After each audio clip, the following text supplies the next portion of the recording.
Les États-Unis et la Russie tentent par tous les moyens de décrocher un cessez-le-feu en Syrie.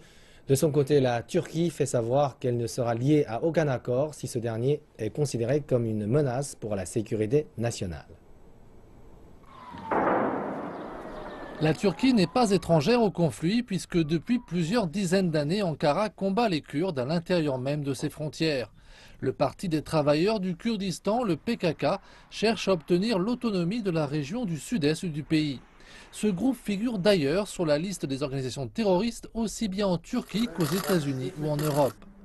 En 2015, un processus de paix engagé avec le PKK avait échoué et depuis ces derniers mois, des affrontements avec le groupe sont à déplorer.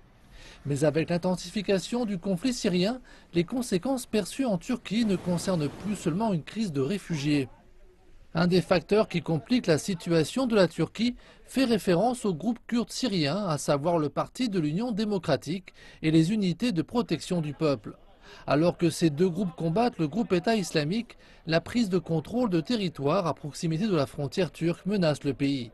Ankara bombarde les positions de ces formations armées au-delà de la frontière syrienne, le but étant d'éviter la prise de territoire dans cette région. Ces opérations ont certes été critiquées par la communauté internationale, mais le président turc répond qu'il s'agit de terroristes. Depuis 30 ans, nous combattons une organisation séparatiste terroriste. De notre point de vue, elle n'est pas différente des autres organisations terroristes. La position turque n'a pas manqué de compliquer les relations d'Ankara avec ses partenaires occidentaux. Le conflit syrien a mis sous pression, mais aussi renforcé, les liens de la Turquie avec l'un de ses alliés majeurs, les États-Unis.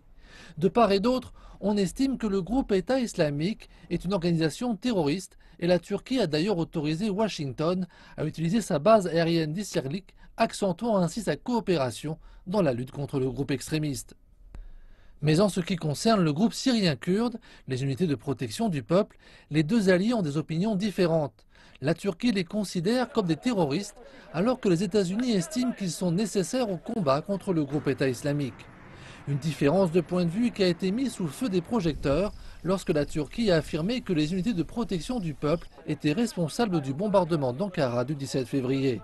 Le pouvoir turc avait alors espéré que Washington changerait d'avis sur ce groupe. Si la Turquie déclare que les unités de protection du peuple sont une organisation terroriste, elle doit en apporter la preuve. Si après avoir pris connaissance de ces preuves, les États-Unis maintiennent leur position, celle-ci ne sera pas acceptable au sein des alliés. Dans ce cas, la Turquie pourra mettre en doute la confiance qu'elle a envers les États-Unis. Moscou et Washington tentent de parvenir à une cessation des hostilités en Syrie dès vendredi à minuit. Les deux puissances ne manquent pas de faire pression sur leurs alliés pour y parvenir. Si la Turquie poursuit ses bombardements sur des positions turques en territoire syrien, il sera alors intéressant de constater à quel degré les relations du pays avec ses alliés de l'OTAN, et en particulier avec les États-Unis, seront affectées.